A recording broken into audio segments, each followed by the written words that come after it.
Welcome, NoDQ Galaxy, to another edition of the NoDQ Review. And I am Virtue here with this esteemed panel. And you know what, Aaron? I always introduce you first. We're going to go ladies first today. So with that said, Aaron Rift, how's it going? Oh, snap. Wow. Yeah, I'm just kidding, but I had to. Come on, man. We're a lighthearted bunch. How's it going, Aaron? That was savage, like Randy Savage. I'm telling you, man, that was vicious, my friend. Anyways, I'm doing very well. I'm happy to be here. I guess I'm going to be the brunt of the jokes tonight, but that's cool. Thank you for putting this all together and being the host, Virtue. I appreciate it. And I have to say, you were right about Rusev. I got to give you credit where credit's due.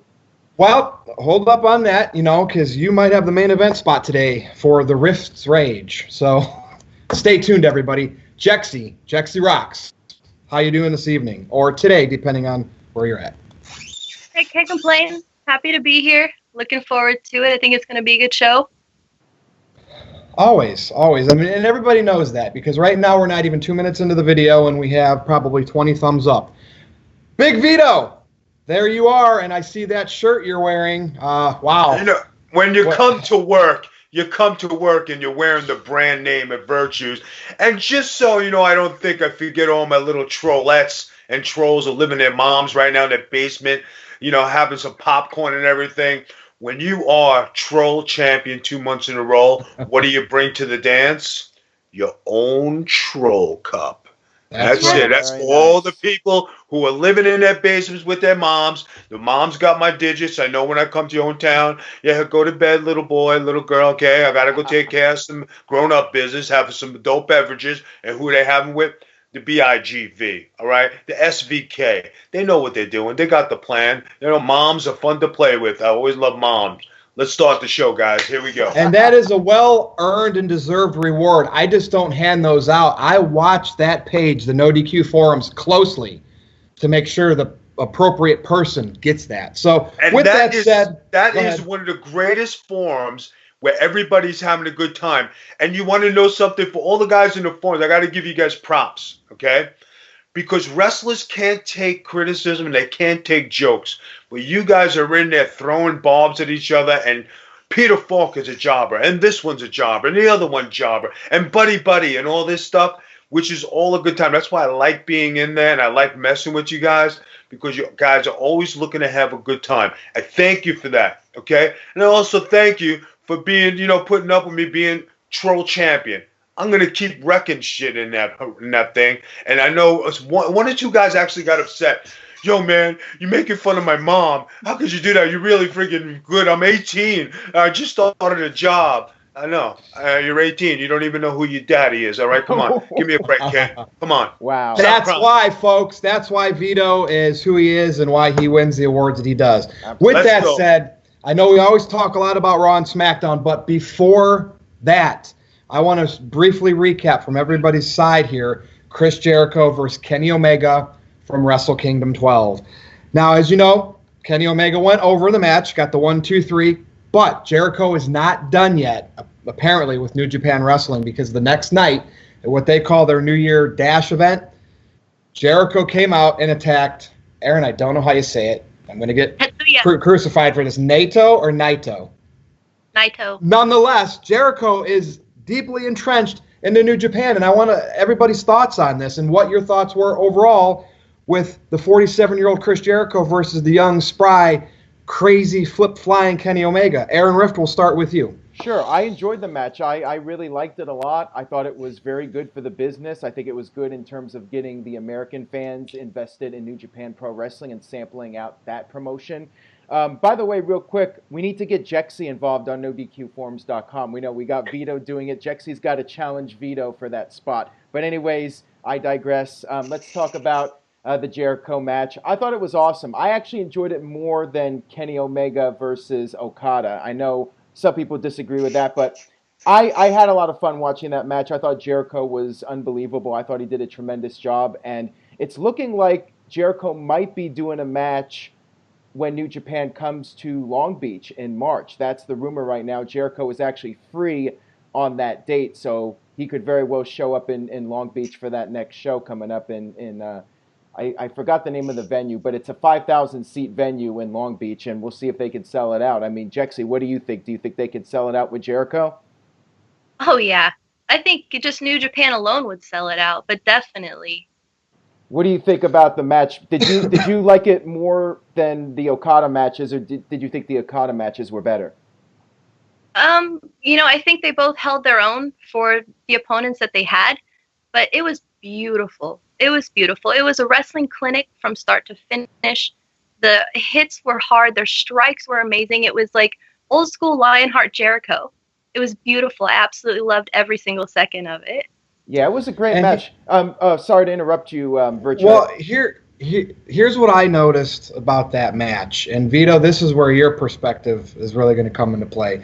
When I saw Okada, Omega, and even Naito, Okada, it's like you could tell they went over every scenario in the back, and it was like, but the Jericho Omega match, I saw them call a lot of it in the ring, and I don't see that anymore. And I know we're not supposed to see that stuff.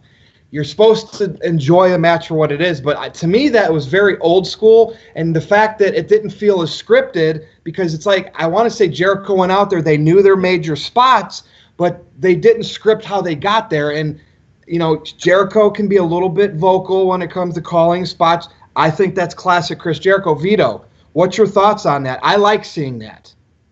I think in the way you broke into business, from where Jericho broke in and I broke in, you call your matches in the ring. You can never go spot for spot for spot. The one thing that brought that match to light, guys, and this is something that people don't understand, maybe the guys on the panel might see this, okay? What you saw of Chris Jericho, okay, is Chris Jericho being able to do things that he wanted to do and able to do, and not fit into the WWE brand of wrestling. He had a free line to go do what he wanted. Yep. It's not that he couldn't do these things. He can do these things, but WWE's brand of wrestling doesn't allow these things. So when you saw Chris Jericho doing these great things and working and being freestyle and working like you're in Memphis, or you're working in Puerto Rico like you're in the territory, which New Japan is when you're going over there, okay, it is a great thing, because a lot of times the best matches are called in the ring. You don't go spot for spot, because a lot of wrestlers go, okay, what happens when this spot goes phooey? And then they don't know, they get mixed up, they don't know how to do it. A real pro knows how to call in the ring, take your time, do your stuff, you're going to call it, and that's why it was a good match. Another reason it was a good match, Jericho was able to be Jericho. That was great. Was Jericho supposed to go over on Omega? No, because that was the young Chris Jericho against the old Chris Jericho, okay? So he put him over. And then you know what happened the next night?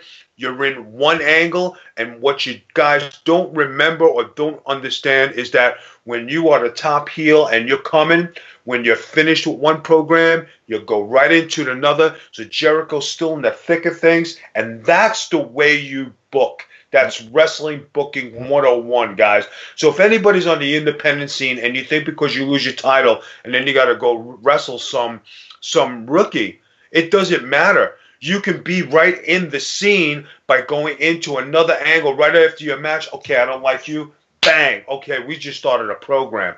And that's with Chris Jericho. He's still relevant. He probably has another 2 or 3 guys going for him, where he works down to a Cody Rhodes on the 3rd or 4th tier. Okay? So there was a very good show. It drew good ratings. You got to see Chris Jericho be Chris Jericho. And you know what, guys? There are things that he probably still has in his magic bag that he'll pull out on the next match. So everybody sit there with your eyes open. I think it'll be good. Hey, Vito, Wrestle Kingdom had almost 35,000 people on hand, and I think, Aaron, last year it was like 26 or 28,000. It was up considerably. So who was that? Chris Jericho and the buzz of him? I believe it had to be. I mean, yes, Omega and Okada, it's a year later, and they're grown even more popular from the big 2017 those guys had. But did those guys really draw that extra? I think that was Chris Jericho. Some people disagreed with me on social media. Aaron, do you think Jericho did that extra? Well, from what I heard, there were a couple of thousand people there that were from the Western areas like the United States and Europe and so forth. So yeah, there were definitely some fresh faces in Japan for this show, more people flying out than ever. I would say it's a combination of both, though. I think the buzz from Omega's matches with Okada definitely helped that, and of course Chris Jericho. I definitely feel Jericho was a big factor in more people tuning in and subscribing to New Japan World and that sort of thing. One thing I wanted to add too, the one thing I did not like about the match was the fact that the referee was calling for the rope break when it was no DQ. Now Jericho actually did speak out on this and said that when he was yelling at the referee, that was a shoot, that was legitimate. You know, the referee was not supposed to call for a rope break. But I enjoyed the match nonetheless. I thought it was tremendous. I think that was absolutely fine, and I'll tell you why, Aaron. Normally not, because you want to think that everybody's on the same page. But the fact that Jericho and even Kenny Omega are North American, and they were in Japan with a Japanese referee, I liked the disconnect there of maybe them not knowing the rules, because how many no DQ matches do they have in Japan? Yeah. Not many. So to me, that was fine. If that was a flaw, Jericho sold it beautifully, and the fact that he took out the ref and his son and whatever like that added. Jericho was saying F into the camera, F that. Awesome. Just great. Any other thoughts before we move on? Yeah, just real quick. One thing that I absolutely loved about it is that they worked his lion tamer. Omega didn't just immediately, like you see in WWE, it's almost like instant that once somebody gets in a submission, if they're close to the ropes, they're going to crawl over, they're going to break it. He worked it. And it made you think, is Omega going to pass out? Is he not going to get it? And then, they just held it and let it build to the point where when he did get out of it, that was that great comeback. I love that. Yeah, just a very classic match. And it just goes to show you, right, Vito and Aaron, you don't have to be perfect to have a great classic match, right? I'm telling you, and the one thing you guys brought up, which is something like Aaron said, Jexy said, and you said, did Chris Jericho bring more seats into the place? He absolutely did. What does the WWE miss these days when they do their special pay-per-views? They don't bring in the stars like they used to. They bring the same run-of-the-mill guys that they always do. Nothing against the run-of-the-mill guys who are the regulars on the show, but they never bring the stars like when they used to bring Burt Reynolds and Pete Rose and this one and that one. So you knew it was a star-studded event. Here, these guys bring in Chris Jericho, a former WWE superstar, probably one of the best names in the business, and it added 10,000. What happens next year when they add 2 or 3 WWE superstars? And if it goes up another 15,000, they're onto something. That's something that WWE used to do to draw the houses that WWE stopped doing, so the old formula works. Do you know why they don't do it no more? Because they don't want to pay the money. They want to be cost conscious. They want to budget. But these guys who are coming on like gangbusters, New Japan Pro Wrestling, you got to spend money to make money, and these guys made money. Now, do you know if Jericho signed a contract, any of you guys, or is he like on a per night basis? Was rumor had it he made $1 million? I have not heard that sure. he's signed on, but he certainly has hinted that he's going to be doing more matches. He says he wants to have a Brock Lesnar schedule in New Japan. He wants to come in and be like the Brock Lesnar for New Japan. I know he said that. So I bet you he's making a couple $1 million. He's going to do that schedule. He's going to be the big man, in a big place. And I think it's going to be good for business because now it gives us an alternative, especially if they dip into the American soil and take former WWE wrestlers over there. I think it'll be good for everybody and everything, and I think everybody's going to make money and enjoy it and give us something different to talk about on the panel. Absolutely. And a couple of people have messaged me, and they've said that if Jericho's going to be at that Long Beach show, they're going to actually buy a plane ticket and fly out for that. So I know there's definitely people that will fly out and travel to see Chris Jericho if he's going to be at that Long Beach New Japan show. He's going to be the difference maker for some people. Yeah, and you know what? And speaking of Chris Jericho, and I'm saying this in all good intention, The Miz returned to Monday Night Raw after filming his movies, 6-week, 8-week hiatus, however much it was. What I want to know each one of your thoughts on the Miz's return. So when I saw him in the ring on Raw, I was like, okay, there's a Miz. He's back. He's cutting that same in a suit like the 2008 Chris Jericho, looking into the camera, big eyes. I love that dynamic, but I feel like this is the time now for the Miz to turn babyface. WWE, so many fans will be behind this guy if it happened. I don't know if he ever really had a great babyface run. And the reason why I say that is because he was gone for a while. He comes back, and they had it on a silver platter, Jexy, Vito, and Aaron. You had the Miz Taraj with him who were hanging with Elias these last several weeks. Elias introduced the Miz. He walked out of sight. That would have been the perfect time for Elias to come back, do something to Miz, and then all of a sudden Axel and Bo Dallas are standing there, and guess what? They join in on it, and all of a sudden now you have Elias as the heel with those guys, and the Miz is made as a babyface. What are your thoughts on the Miz's return? To me, it's same old heel Miz, which is good. I like it, but I want to see more. Aaron? Well, I liked it too. I thought it was cool to see the Miz back. However, I don't know about him turning heel. I have mixed feelings on that, or turning face. Babyface? Yeah, I feel like WWE would somehow mess it up. I don't really have confidence that they would make it work, for one thing. And the other thing is Miz does such a great job. He just knows how to be a trash-talking heel and get people all riled up, and they want to see somebody kick the Miz's ass. Miz is a babyface, the first time did not go over so well, so I'm not sure if it would work a second time. Maybe if people in WWE knew what they were doing, they could make it work. I don't know. I just don't have the confidence that WWE would make it work. That's just my take on it. Well, I'll respectfully disagree. I think that sometimes your first runs as something don't work out well, but as your character evolves, as you evolve as a performer, and the Miz, I just think this was the sweet spot for it to happen. Jexy, what's your thoughts? I'm excited to see him back.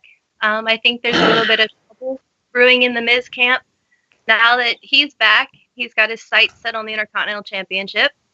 But at the same time, he still kind of has to deal with Elias. Because when he was out, Elias kind of stepped in and led the Miz Taraj a little bit. I can't imagine that he's going to be overly happy about that. So does he go fully against Elias, or do they turn against him? Does he just set his sights on Roman? Yeah, and Jexy, maybe it's because we've talked about, I've been a big supporter of Elias, and I want to see him get pushed, and he can control a crowd so well. That would have been, to me, the best of both worlds, because I think the Miz, people would have genuinely loved knowing the Miz is a babyface, yes, or whatever. But then I think that would have helped Elias, because Elias has been kind of buried. He's been put in good spots, but then it just seems like they don't know what to do with him. Vito, I know you've been a proponent about how they've dropped the ball big time on Elias. What's your thoughts with this Miz returning, and could they have had so much more last night on Raw? But they just don't do stuff with like the that. Miz returning, it's good. The alliance with his guys is good. To put him with Elias is bad, and to put him as a babyface is bad, because we disagree. Finally, people are going to be happy. We do disagree, because you're a rookie, and I got to teach you. You know what I mean? So get it, strap on, kid. Hang on, we're gonna go for a ride. All right, here you go. Now we've been talking about programs, and we've been talking about character development here on the show, and we've had educated, talks about this. Now, guys, listen to this. It's all set well and good that you guys want to get Elias on, but Elias has to be put in the right situation at the right time for him to go. When you want to change the Miz into a babyface, what have we been saying about Seth Rollins? Him being a babyface is vanilla. It's not good. You go and change the Miz into a babyface. Okay, we're going to put him in there. He's going to go against Elias. He's going to go against the Miz Taraj. Okay, now, where does the Miz go after this? You have to think 2 and 3 months and 4 months ahead. Now that he beat Elias and the Miz Taraj, he's standing there. Who does he challenge? Who are the two of the top heels? You're going to put him in a boring segment with Samoa Joe? No. You're going to put him with, who else is big? Braun Strowman? No, because Miz is not that type of guy, not that character to go against the big fighting guys. Right. So you have to be careful. Him being a heel, what happens if he fires the Miz to Raj, and he hires Elias Sampson to be his bodyguard with the guitar. Just like Mr. Perfect was Ric Flair's manager, why couldn't we have that? Now that elevates Elias into something, and then that draws us into a love-hate relationship between Elias and Miz going into WrestleMania. Now both of them have a prominent match. I'm thinking off the top of my head, I didn't even think about this till you brought it up, but if you put the Miz as a babyface now, he goes nowhere. You put him as a heel, he's got Roman Reigns, he's got whatever, and then like it's kind of like a dead end. You got to let him come back and let him have a turn, and let the guys, let the crowd dictate it. Exactly. He's great on the mic. He's great stuff. I love it. But having him turn babyface, I have to disagree with you on this one. I mean, Miz was heel of the year on NoDQ.com, and WWE doesn't really have strong heels right now. So if you turn Miz face, who do you have as a top heel, Virtue? Two words with the Miz: Rolling Stone, the strike while the iron's hot. And I did, heels aren't made to. They're made to make money because they're made to build up the baby faces. So that I understand. But, like, gosh, I just think with the Roman not getting over, like, with the fans, like, Vince wants him. But yet he's still over. So I'm not saying Roman's not over. I just think that this was the perfect opportunity for The Miz because, like, people like him as a heel because he's good at it. He's a likable guy. So who would be a top heel? I mean, yeah, of course I want to see Roman Reigns. But now with Joe's untimely injury, I wouldn't mind seeing Average Joe, and I've been calling him Average Joe until WWE does something worthwhile with him. I liked Joe. I liked him from Ring of Honor. I liked him from TNA. But now he's hurt. It looked like we were going to have a love triangle with the Intercontinental title with Roman, Miz, and Joe. We don't. How bad is Joe's injury, Aaron? But that to answer your question, if Miz went babyface and Joe didn't get his foot injury, Joe. Yeah, and keep in mind you have Strowman as a face now. I mean, they're really weak on the heel side, in my opinion. Yeah. Again, that's my thought. So I'm happy when people finally disagree with me because the people in the comments always think we're all kumbaya, but no, not all the time. Jexy, go ahead. Sorry, what about Balor Club? I think they're pushing them heel, don't you? Guys, don't you think like the Balor Club is like a year too late? Yeah. And they already like. I think we discussed this last week, or we discussed this before. With Luke Gallows and Anderson, when they beat the Dudleys, that was the prime time to make them the main tag team. They took AJ Styles away. They put Finn Balor with them because they have nothing. And they had nothing going with Finn Balor. They had nothing going with Luke Gallows and Anderson. They put them together. Hey, let's put these guys together. This should have been done a year ago. Now it's too late because now where are the 6-man tags? Shield is not around.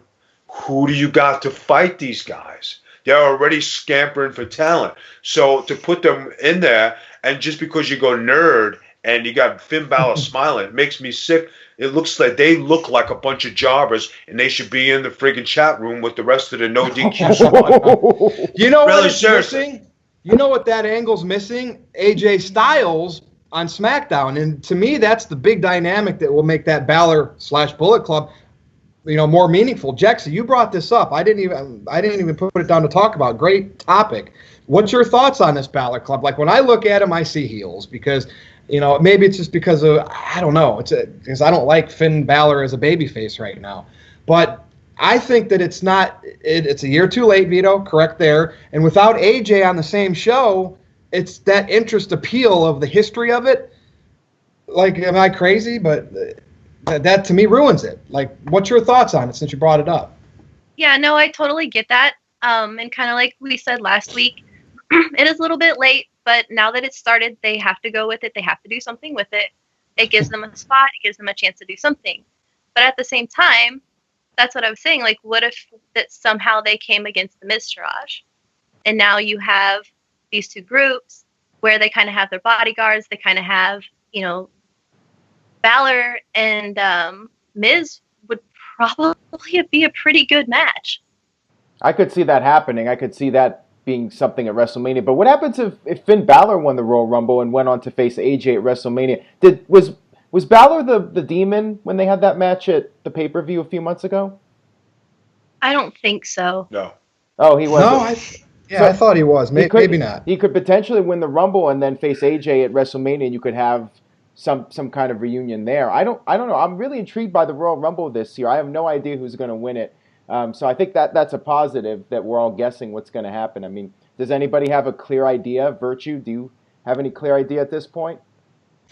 No, I mean, like I said, I think we've talked about this before. When AJ and Balor did this, AJ went on to become the WWE champion, so big punishment, right? Balor jobbed to Kane, and of course now is with, I don't know if this is a demotion, Vito, but now he's with Nerds. So to me, somebody's not taking Finn Balor seriously, and we got to all point to Vince McMahon. Maybe Brock Lesnar is calling his card because he didn't want to wrestle Jinder Mahal. He got to wrestle AJ, so maybe he's like, I'm not wrestling Finn. It's not believable. I mean, Vito, what's your Guys, elaborate for me, I don't think the too sweet thing in the middle of the ring between AJ and everything. I just think that realizing the size difference of Finn Balor and his credibility in the ring when it comes to WWE superstars and him wrestling the big guys is not believable. It is definitely not. He ain't walking into a place and he ain't kicking nobody's ass. What about the demon gimmick? If he did that more often. Okay. He gets the demon gimmick on. He doesn't sell. Okay, so you don't sell anything. So what does that make you? A non-selling demon? Okay, and then we have to beat you. You're still 5 foot something. You're still the same wrestler. You're still coming up with the same moves. It's a great gimmick. It belongs on 205 Live. It doesn't belong on the mainstream. And when you're pairing up guys, I remember we talked about this.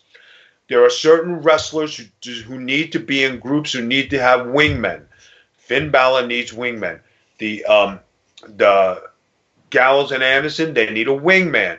AJ Styles can be a wingman and can run solo, but he's more effective in a group of 4 or a group of 3, like he's shown before, where he's not whitewashed. And you look at SmackDown today, he's kind of like whitewash. He's fighting 2 guys. He's fighting 3 guys. He's in a 6-man tag. He's the heavyweight champion, and he's mixed in all these. It's like you have 10 girlfriends and you don't know where to go first. And that's yeah, I see where you're saying on that. And it's interesting that they were talking about AJ now, too, because when I watched SmackDown this week, I had a big problem with the inconsistency of the format of promos. Now, I guess if you go back and we watch Attitude Era shows, they probably did all kinds of vignettes throughout the show, and it worked because you had great writing. But to me, now it's forced because they don't really write into the promos. They just do them. And here's my layout on this. So on SmackDown, you started the show. AJ Styles in the ring with Renee Young in like an interview session, which was weird. And you clearly, AJ felt awkward. He seemed like he wasn't comfortable. Like he would have done better just cutting that promo by himself, standing in the ring with the mic. But, that to me was very awkward. AJ, it seemed like he stumbled a little bit a couple spots. Maybe that's just me critiquing it too much because that's the part of wrestling I love, the creative, the promos, setting the story. But then we had an awkward moment of Benjamin and Gable in the ring that went on way too long for a promo for guys like that don't even have titles yet. And then, Daniel Bryan was out there, Owens and Zayn. And it's just like, to me, if you're going to put promos and into the show, don't just throw them out there to throw them out there, but hook it with a story thread. And Vito, you're going to laugh when I say this. The best promo on the show last night on SmackDown was Jinder Mahal's backstage, and I'm going to tell you why. They did it pre-tape or whatever the term is on that, and he was in front of his flag, and you saw him and the Sing Boys or whatever. But the funny thing is, by the end of that promo, they cropped in and got those 2 guys out of the shot, and all you saw was Jinder Mahal. Where was that kind of stuff when he was WWE champion? Just like slowly making Jinder like, hey, I don't need these guys. I can do this on my own. I'm a man's man. Am I overanalyzing these SmackDown promos? Aaron, we'll start with you. Well, I wasn't really a big fan of SmackDown, period, but for different reasons. I mean, you know the main reason. Well, we'll get there. We'll get to that in a few minutes. I thought the Jinder promo was fine, and I'm expecting him to get the U.S. title and get his rebound from losing the world title, and I was okay with the what was it? Let me get the names right. Chad Gable and Shelton Benjamin. I keep saying Chad Gable and Jason Jordan. I still have Jason Jordan on the brain. I thought that was fine. I like the fact that they're defined as heels now. Clearly, they're out there making fun of the sports teams. Yeah, it's generic, but at least we know they're heels now. Most of the time, Dude, I have no idea who's the good guy, who's the bad guy. At least it's clear they're bad guys now. Yeah, it was a 10-minute promo though. Like, your thoughts on that? I don't know if it was that long. It might have felt that long. I don't think it was that long. But yeah, I thought it was all right. Jexy, thoughts on any of those SmackDown promos? Like, and am I just being virtue by popping for the Jinder one the most? No, I mean, I think he did well with it, especially coming out and saying, nobody wanted me as champion except for me. You make a good point where they phased out the Singh brothers and then just showed him at the end. Maybe that meant nothing, but I felt that it did. Yeah, but I agree. The AJ one, it was awkward. He did kind of slip up a few times. I was really confused towards the end when he said, why would you do that on SmackDown? It's bad booking. They weren't going to do that on SmackDown anyway. Great point. Great point. But I really actually liked Chad Gable and Shelby B. I thought it was great. Vito touched on just a few minutes ago. Character development. You're never going to get better working the mic if you're not out there actively doing it. It allowed us to see depth to their characters. They were funny. They played off of each other well. And I'm totally loving Daniel Bryan turning people's words back on them and making them regret it. Thought it was very well done. Was it a little bit long? Yeah, but it worked and it got them to where they needed to be. Yeah. It's like I'm confused on Daniel Bryan, though. It's like he's being heelish, being pro Owens and Zayn, but then it comes out there against the heel tag teams and he's trying to be good guy authority figure again. Vito, thoughts on all these promos on SmackDown and Daniel Bryan? Like, is he just trying to be an honest commissioner or a general manager, GM? All right, we're going to go on with your first calling, and that was the Jinder Mahal calling. Guys, I said this a long time ago. It was a work in progress. He was an untested talent, and he was given the push of a lifetime to be champion. Over the past 7-8 months, he learned how to be credible, and he learned how to be a champion. So now you have somebody who has learned his craft on the job, and you saw his last championship match at the pay-per-view was his best match when he lost the title, because he built up to that point to where he was a good opponent. Now you're seeing somebody who looks, acts, smells like a champion, gives a promo. Now they're directing the camera on him. Is it done by mistake or is it done on purpose? It's done as character development, because you can't shove somebody up there and say you're champion if you don't know what you're doing. Okay? Yep. Now, the Gable segment, was it too long? Yes. Did they need to get their character established? Yes. But I think they overstepped their bounds, because, how much can you give a guy a chance or a team a chance to go and get the goal? It seems like they're chasing, they fall short. They chase and they fall short. They chase. And I think it's it's like redundant, where something's got to give. It's either going to be you're going to split or you're going to do something else. But you got to give these guys something. You know what I'm saying? Absolutely. I think also the thing on SmackDown where you had Rusev Day losing to Breezango. You can't kill a guy any more than what you killed this son of a bitch. You're taking my rage away from me. That's Hold on, time out though. We got to say we're saving that for the main event. But yeah, gosh, oh God, Vito, you want me to start that already? But we're gonna wait. We're gonna wait. We were talking about promos, Benjamin. We gotta keep it in. Well, I'm putting you in timeout, Vito, on that topic. All right, fine. I'll sit there. I'll sit there with my stroll cup. Talk to my boss, Peter Falk. You're a jobber. All right, good.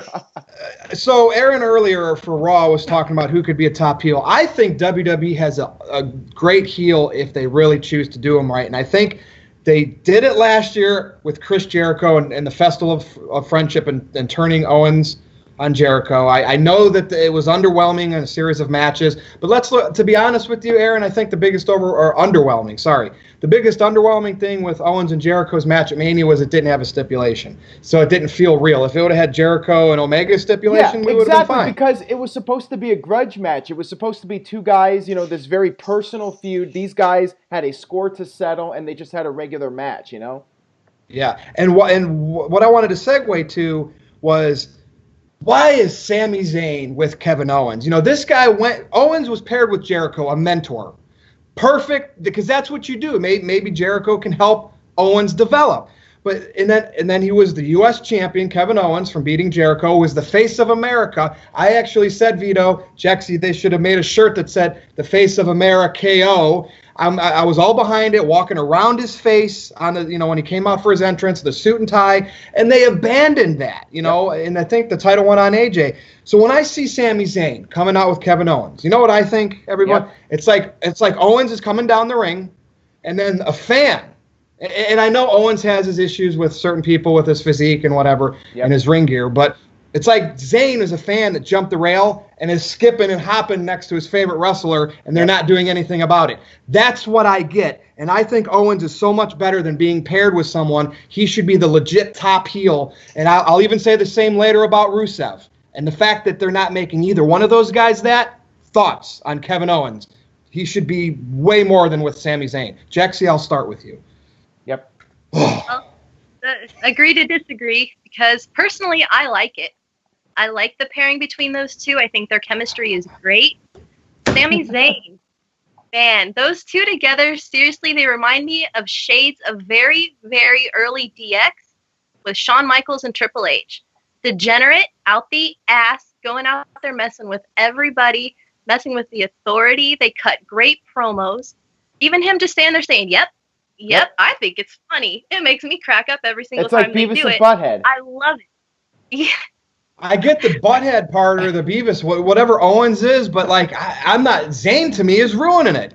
Jexy, go ahead. What's so great about Sami Zayn is this? He's just coming across like a fan that jumped the rail. And look, a lot of people will say, hold on real quick, and I don't mean to interrupt you, maybe I do. A lot of people will say that I listen to Russo's podcast, and I agree with everything he says. He does not like Kevin Owens. I'm sitting there putting Owens over to the moon. So this is me and how I feel. I'm not agreeing with Vito all the time. I'm not agreeing with Aaron or you all the time or Vince. I'm doing with what I feel in my gut. So with that said, I don't like Sami Zayn in this role at all. Put a mask back on him. Call him generic. Ouch. Oh, generic. That would be entertaining to me. Go ahead, Jexy. My apologies. No, I think it's all right. He has that just snarky attitude to him about it too. I feel like they complement each other very well. I love it. Yeah, it's like Nelson and Martin from The Simpsons, the episode where they have to get the lemon tree back. That's exactly what it is. Are you liking it, Aaron? I love it. I think it's very entertaining. I think they make a great team, like Jexy said. They have tremendous chemistry going back to PWG. They've been friends for all these years legitimately, and they just work well together. I like their pairing. I find it very entertaining. And the goal of watching the show is to be entertained. And it's the era of sidekicks, and even Rusev has Aiden English. Vito, what's your thoughts on Kevin Owens? Am I going to get the trifecta of everyone against me here? Go ahead, man. I think that it's very indie, and it doesn't belong in the main event, and I can't stand either one of them. Oh, man. So you're going farther than me. All right, I got you. Go ahead, elaborate. Sami Zayn does not look like a wrestler. Every time he's in the corner, his gut sticks out more than anything in the world. It's Kevin Owens. At least Kevin Owens can wrestle. Sami Zayn brings nothing to the table, even from day one. He just doesn't belong in a WWE ring. Kevin Owens, he's mid-card at best. They have them both in the top spot, but that's because they don't have anything else to put in the spot, guys. So if I was gonna watch this as a comedic thing and be like, okay, we need something in the middle of the show, those guys are the middle of the show. Are those guys main eventers on SmackDown? No.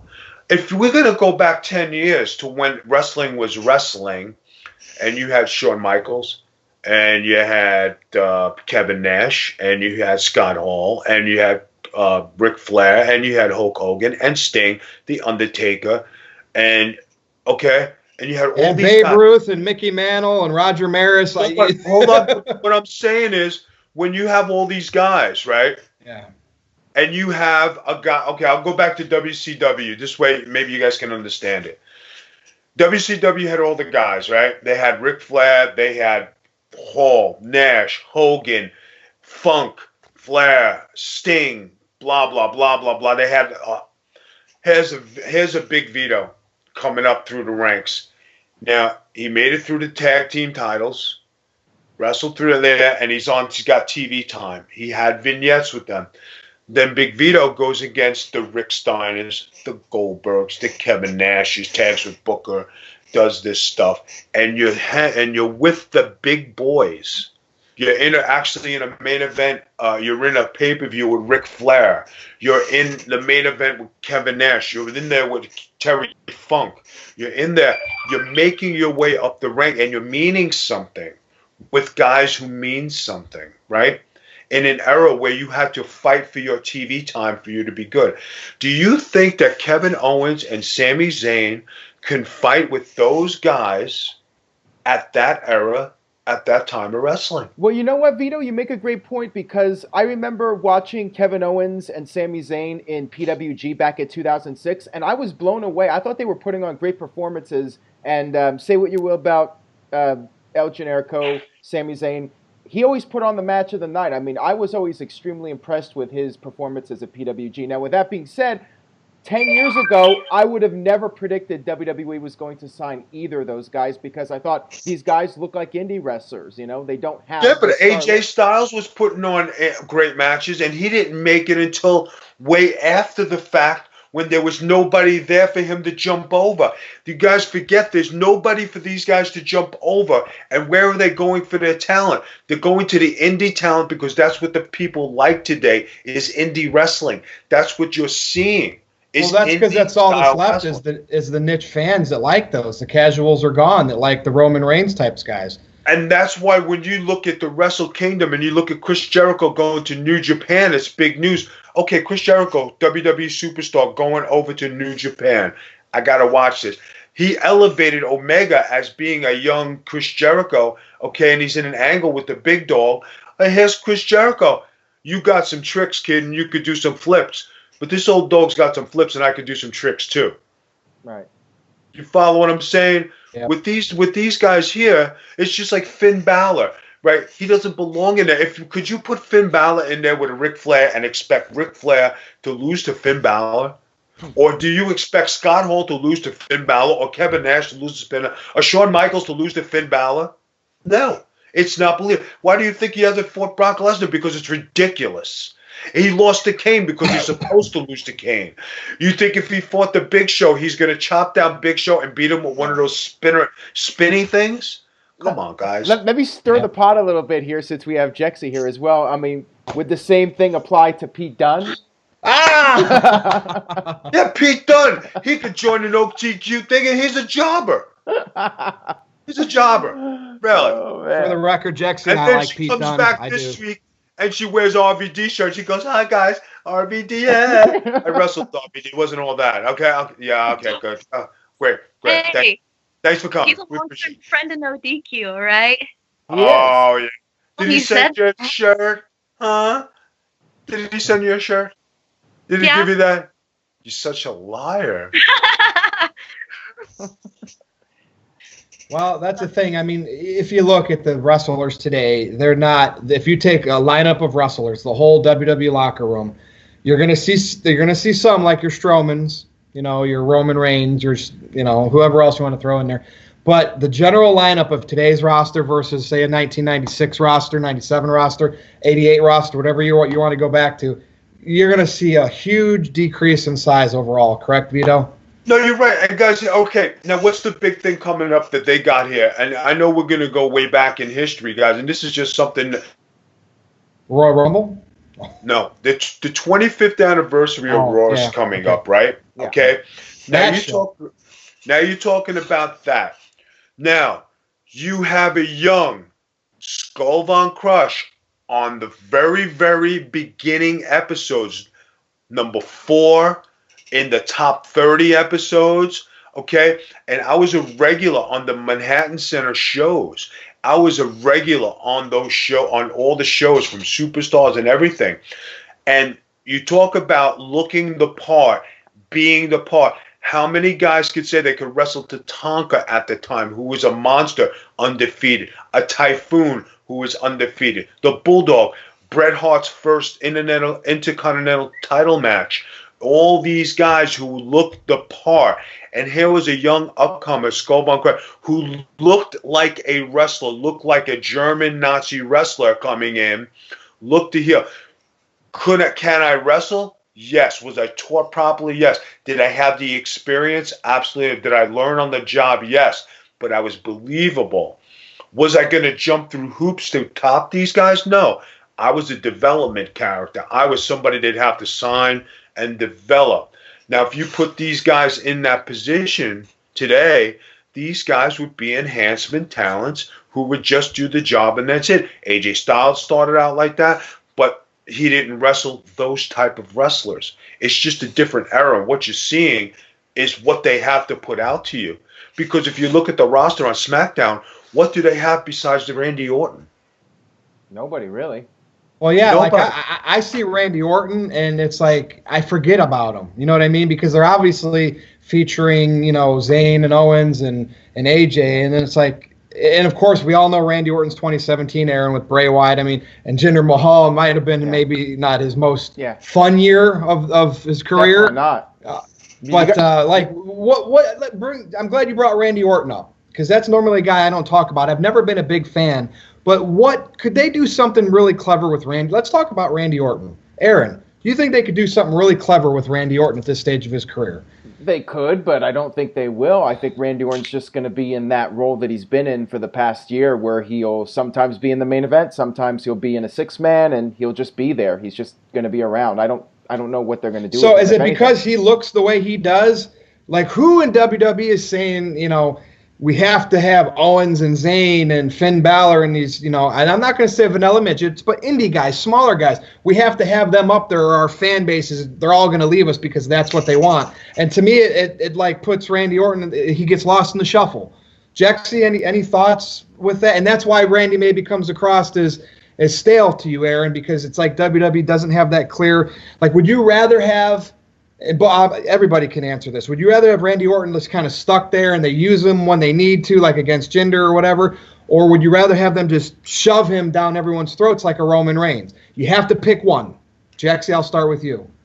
A couple of thoughts. No, I don't want to see him get shoved down everybody's throat. He's, 13-time champion? He doesn't have to prove himself anymore. He can fit into any role, and he can do it, and he can do it well. I like him with Nakamura, personally. I like it. But, talking about the guys aren't as big anymore. No, they're not. Heavyweights used to be heavyweights. And so does that mean that the David and Goliath mindset of matches has phased itself out?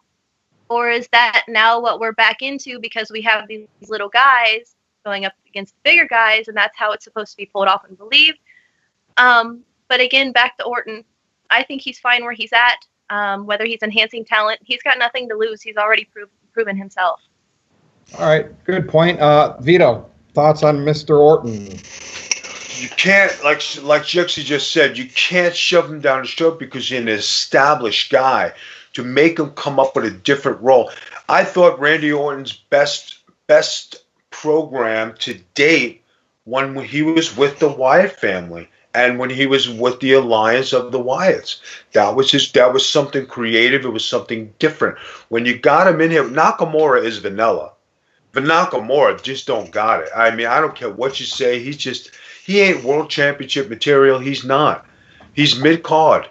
He just doesn't have that. So if he wins the Royal Rumble, Vito, you got to shave your head. Oh, wait, never mind. No, but wait a minute. If he did win the Royal Rumble, does that give him... Do you think he really is going to be world heavyweight champion? Oh, yeah, I know. You still have to go to be booked to win it. You're right. Okay, You're right. So, and then what happens when they have the match that, okay, you have a beef with somebody, you're in a program, okay, why don't you put up your Royal Rumble ticket, and then we'll have a match to see who's going to go to WrestleMania. What are they going to do? He's going to do the job.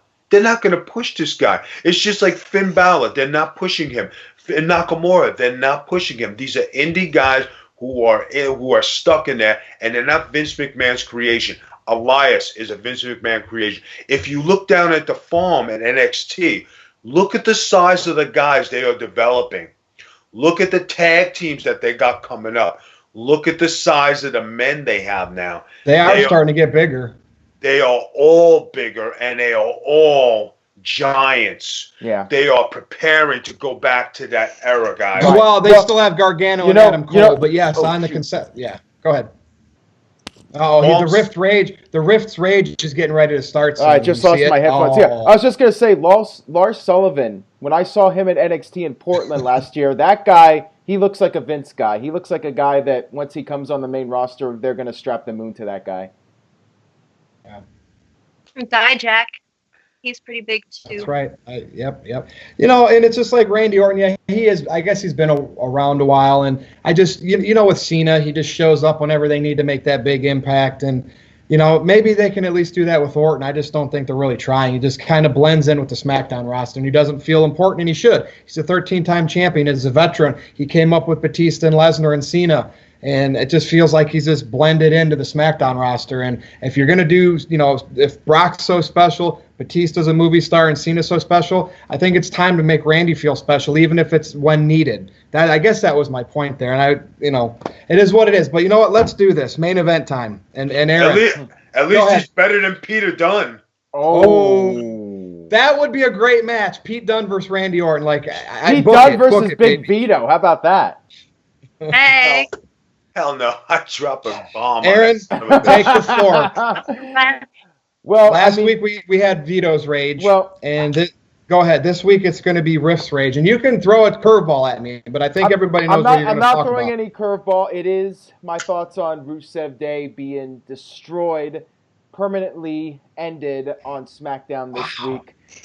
Those are really your thoughts. I mean, just from one night. Go ahead. Yeah, I mean, I will never forget it. Every week now, I will remember Rusev's massive shoulders. I mean, this guy has massive shoulders being held down for a 3 count by Fandango, a guy who a week earlier lost, him and Tyler Breeze lost to Harper and Rowan. Yeah, Bludgeon Brothers in about 20 seconds. And now Rusev, I mean, it wasn't even Aiden English that took the fall. It was Rusev that took the fall. Why? What is WWE trying to do here? This guy is getting over organically with the fans. They are getting behind him, and they just have him lose to Fandango. I mean, I was just completely flabbergasted by that. You were right, Virtue. You were right. You said all along that Rusev Day was going to fizzle out. And it happened faster than I was expecting. It did in Alabama for sure, though, because he was trying to get them to chant Rusev Day last night, and I didn't really hear it. Well, that he was even doing the like "feed me more" like this, and I said it was just a "feed me more" 2.0. Look, I like Rusev, so I'm not bashing him. We all love him. Aaron, I'm on your side. I just felt like Vince McMahon probably wasn't going to see anything in this Rusev Day. You done already? Well, the thing is, I think Vito mentioned this last week, the whole thing with Lana. I wonder if there's some sort of issue there with Vince and Rusev over the Lana situation. I know Vito touched on that last week, and it's just weird because Rusev, he looks the part. He looks like a badass, and yet he's being jobbed out to Fandango on SmackDown. So, Vito, your thoughts on what happened this week? Guys, did anybody watch Total Divas? Sorry, I do not. I have been watching it. Jaxie, do you watch it? I do, but I haven't seen it in the last couple of weeks. Now, I watched it before I came on tonight.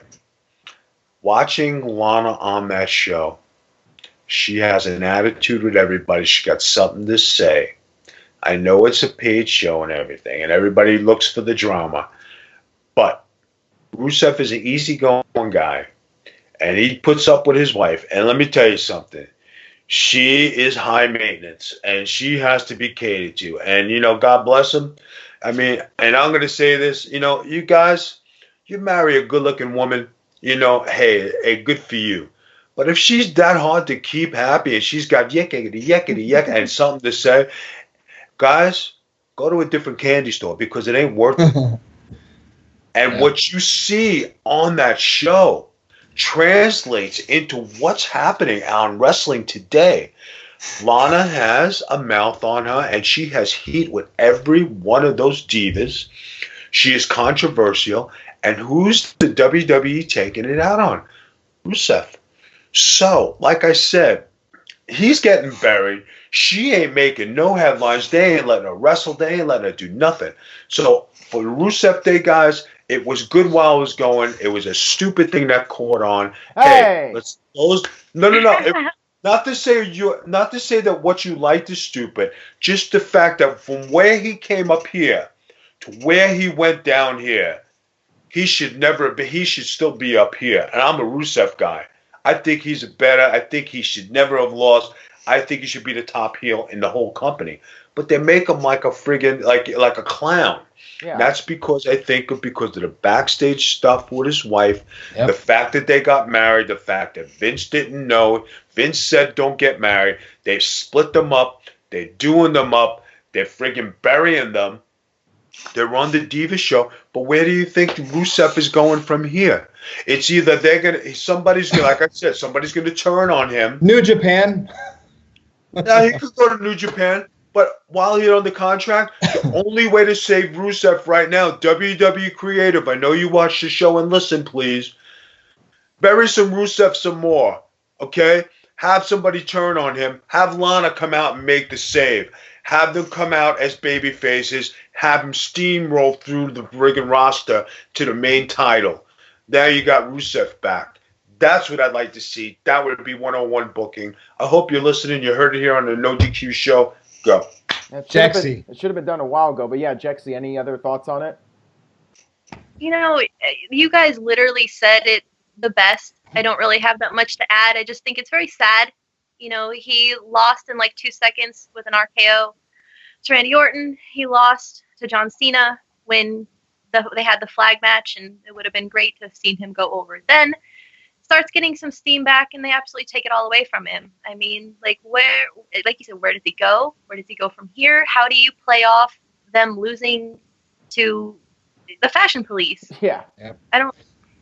Let's get some good writers to pair with Vince McMahon, you know, and that's no disrespect to anyone that's been writing for them, and that's their career. And, you know, if it's Road Dogg, Jesse James, or Dewey Foley, or whoever's on the creative teams, I mean, I'm sure they try.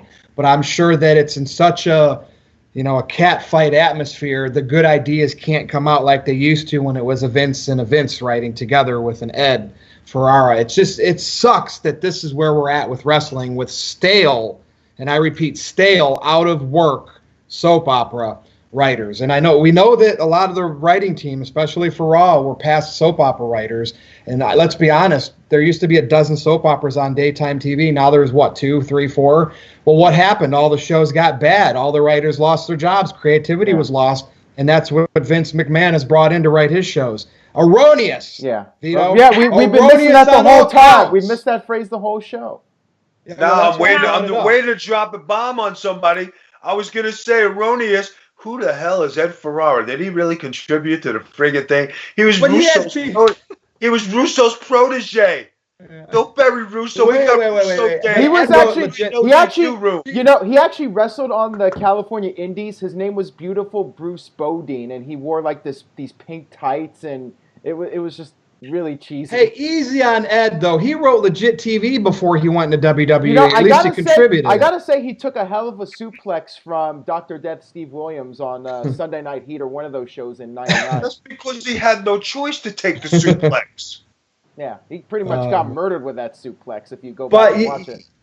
You knew where I was going with that, though. That it was an intimate scene setting back then, and we got really good results. And you know what? When I was watching Raw, and you saw the clips, the promo, the hype for the Raw 25, and 30 seconds of watching Austin with the Zamboni going in and hitting Vince in the ring, and just the different Attitude Era stuff, there was more creative writing in that 30-second clip to promote Raw 25 than there was on the whole 3-hour show of Raw.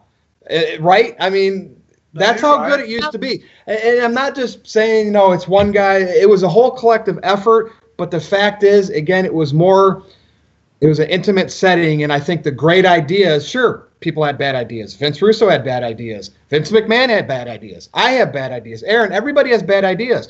But when your good ideas come out and are heard, that's what wrestling is missing today. The good ideas are not being heard because it's like an echo chamber. So that's my thoughts. I don't really have anything else to say today. That's because Vince McMahon likes writers who write yes on their paper. Yeah. They're yes men writers. They write what Vince wants to hear. Yeah, that's what Jimmy Jacobs said actually in a recent interview, that there's like 25 writers there and they're all writing for Vince. That's the bottom line. See, if I was part of that team, I would be a guy, like I would throw a lot of stuff at Vince disagreeing, and if I lost my job in a week, then all well. But at least I said I stuck up to Vince McMahon because I said I think I have better. No, but you say that sitting there today. But when you get there, it's a different vibe, my man, because you want to impress. You want to make your thing stick. You can't tell me, because everybody goes through it. You never were in the position, and everybody who's in your position says the same thing until you get there. And when you get there, it's a whole different ball game. You got your new shoes on. You got your Kmart tie and shirt on. You got your new suit on from Kohl's. You got all your stuff there. Your mom patted on your head, combed your head, made the part in your hair, and sending you to work, okay? So you cannot say, and this goes for everybody out there, everybody has a saying before they go into the show. But when you get to the show, you stand up, your shoulders are out. How you doing, sir? How's everything? How's everything? Nice to meet you. Nice to meet you. Now, it's a total thing. For you to come out and say that, I give you a bogus, because you're not any different than anybody else. You're saying truth now. I don't work in the wrestling industry, but what I do for a living, I'm in a lot of very professional, as you saw, I finally cut the beard off, environments, and I understand that whole scenario and being that corporate type guy. But at the same time, I've always been outspoken, and if I disagree with something, I tell the upper management, and it's always worked for me. But maybe, Vito, you've been in the business, so I don't know other than small-time indie. Vito, you would agree with this. It's like walking on eggshells, right? There needs to be a stand, damn it. No, but hold on. There needs to be a stand, guys. But you got to understand something. Every one of us, Aaron, Jessica, you, me, when you get to that point and you finally kick the door in, you're so happy to be there. The last thing you want to do is cause a stir, cause a controversy, cause any shit. You're trying to make your name and make yourself stick. And this goes for everybody out. This is a free wrestling lesson. And this is good. Everybody can go in with that bravado. I'm going to change wrestling. I'm going to do this. I'm going to do that. You're going to do the same thing that everybody else does when they walk in that door. You're going to sit there. You're going to say hello. You're going to make nice. You're going to have these thoughts in your head. You're going to get the vibe of what they're about. And you're going to go with the flow. Maybe 6 months down the road, you'll get the balls to say, you know something, Vince? You know, is it all right if I call you Vince? Oh, thank you, Vince. You know, Vince, I was writing this in my bedroom at my mom's basement. And I just think you should, read this. And he's going to go like this. Take it off. And he's going to take your papers and go like this. Is there anything else you have to say? I'm going to go back to my radio station, my basement, and my mom's. And I'll talk to you later, Vince. I'll see you. That's what's going to happen. And it's not a diss on you. It's not a diss on anybody. But corporate America? That's the way it is. Hey, listen, ECW, one boss. You get there. I'm going to do that. No, you're going to go with the flow because there's a program in place. WCW, you're in there with all the big boys. You're going to go in there. You're a hot shot on the indies. You're coming out. You're popular. You're new. No, you think you're going to say that to Nash and Sting and Flair and Goldberg and Steiner? You're going to come in there and say that? No. You're going to go to TNA and there's Booker and there's all the other guys from WCW. Are you going to say that? No. When you go to WWE, are you going to say that to Triple H and Shawn Michaels and Ric Flair and Hogan and Batista and Cena and Orton and all the other, and Bob Holly and Bradshaw and Simmons and Benoit and Guerrero? Are you going to walk in there with your ideas and say, hey, I'm going to do this? You're going to fit in, my friend. That's the name of the game. I need to do a vignette of me in the boardroom situation so you can really see me. But anyway, all right, that's you were there, man. You would know way better than I would. But it's not about being there. It's the truth. I wouldn't just say things just to blow and smoke up your ass. Hey, listen, Did I want to wear a dress, or did I want to be Big Vito, tough son of a bitch, and kick your face in? They said, hey, Vito, what do you think about? Okay, no problem, I'll do it. And what was I? I was Big Vito kicking somebody's face in a dress. I went with the program. I didn't cause a stir because you don't want to cause a stir. I hate walking on eggshells, though, so that's why I would never go there, and I would continue to do what I do. I totally believe Vito because, when I've been involved with indie wrestling here in, not here in Oregon, but in Southern California, I was stressed out. I would never want to deal with it on a higher level. It's just the indie stuff. I see it too. I see it too, but I guess maybe I just feel like I'm that one in a million that could really make a difference. But that's just maybe being overconfident. But again, I like being on the NoDQ review and panels with you guys instead. So with that said, another great show, everybody. I thank you. This was another blast, and I'm already looking forward. Erroneous. It wasn't one of the best. This every week. The best. I have no choice because you know why? Yeah. We didn't cover the hot story of the week.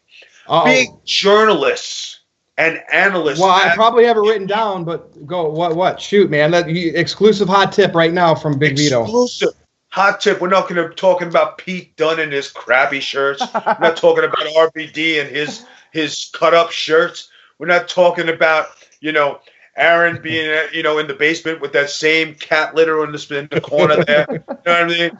Not talking about this man over here with the Knicks hat, which I am impressed you're wearing a Knicks cap, by the way. Thank you. But what is the hot story this week, guys, besides Wrestle Kingdom and everything?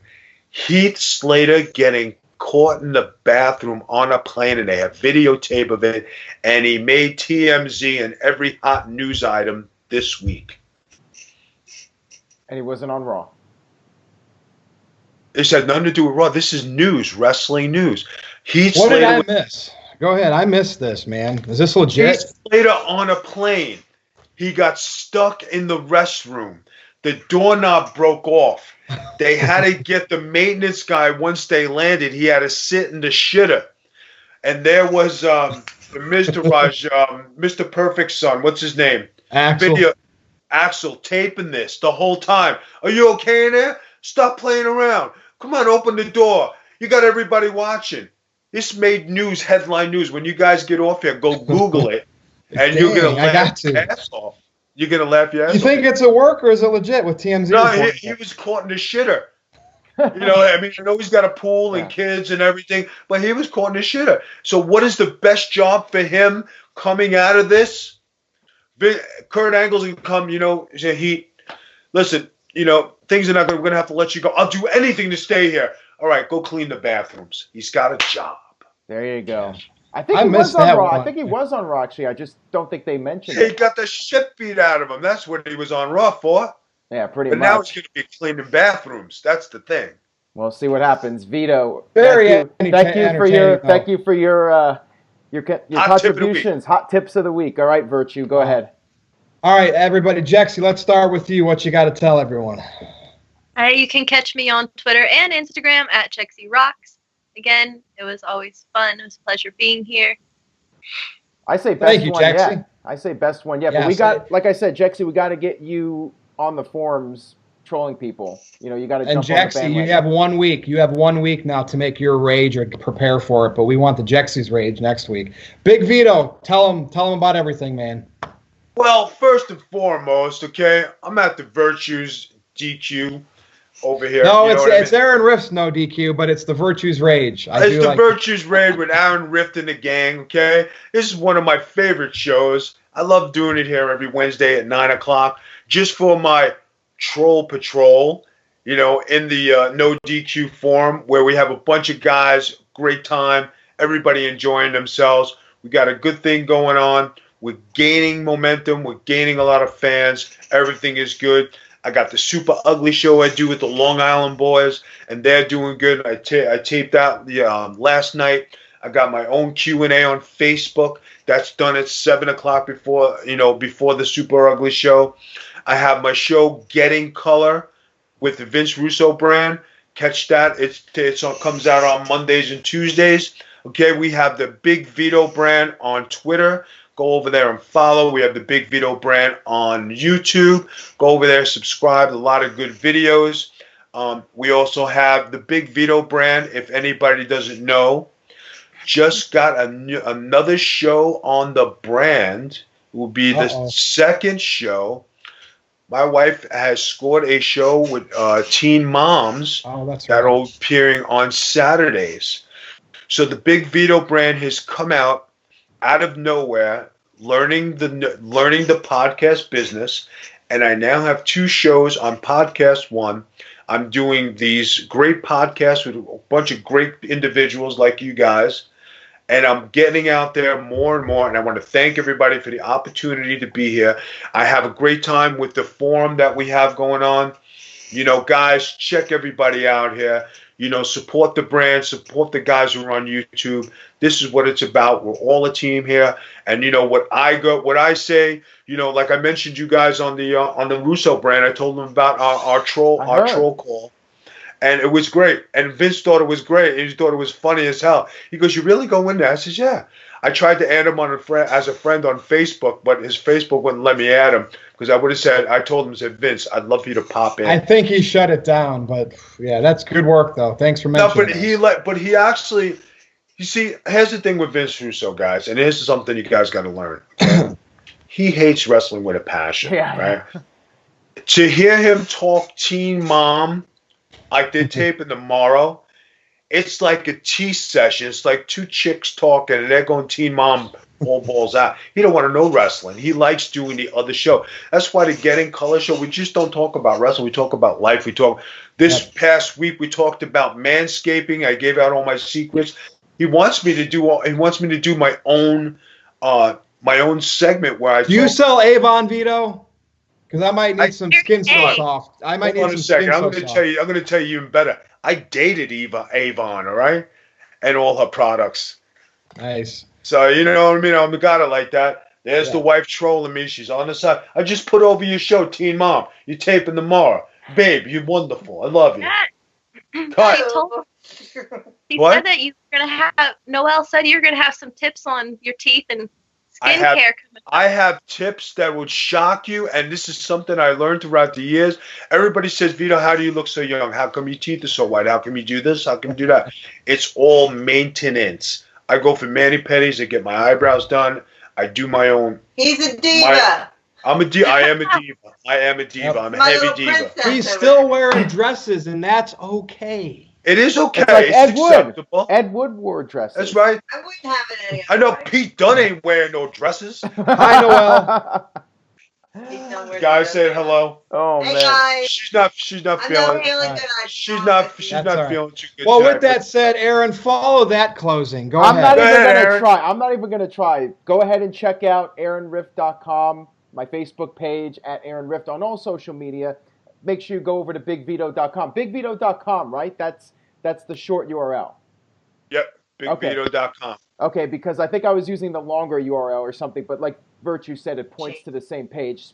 BigVito.com. Check it out. Buy a T-shirt. Buy the merch. Buy the NoDQ.com shirts at ProWrestlingTees.com. Use the code Just like SAVE5. Vito and I have on. Yeah. Yes, and go over to RobVanDam.com, and I'm sure you can get that tank top that Jexy's wearing for RVD. RVD's a good friend of the site, so check out RVD stuff as well. And that's it. Virtue, go ahead and sign us off. Thank you, everybody, for another great NoDQ review. Everybody out there, you can follow me on Twitter at NoDQ_Virtue. And you know what? If you want to be trolled, go see Vito in the NoDQ Facebook forums. Come see me on Twitter because we will give you all your entertainment's worth. With that said, this Sunday, January 14th, if you're near Cleveland, Ohio, come on and check out UXWA Too Legit to Quit. I will be there. I will be at ringside. And the doors open at 2. Bell at 3. And if you go there, I think it's like $15 a ticket, but if you say Virtue's Rage at the door, we're going to get you in for $10. So that's all I got. You should comp. That's all I got. And I will autograph. If Jexy makes the drive there, you should comp her. If Jexy shows up there Sunday, she will be in the show. And even if it's walking me out to the ring with my group. There you go. So, all right, everybody, NoDQ Galaxy. See you next week. Thank you.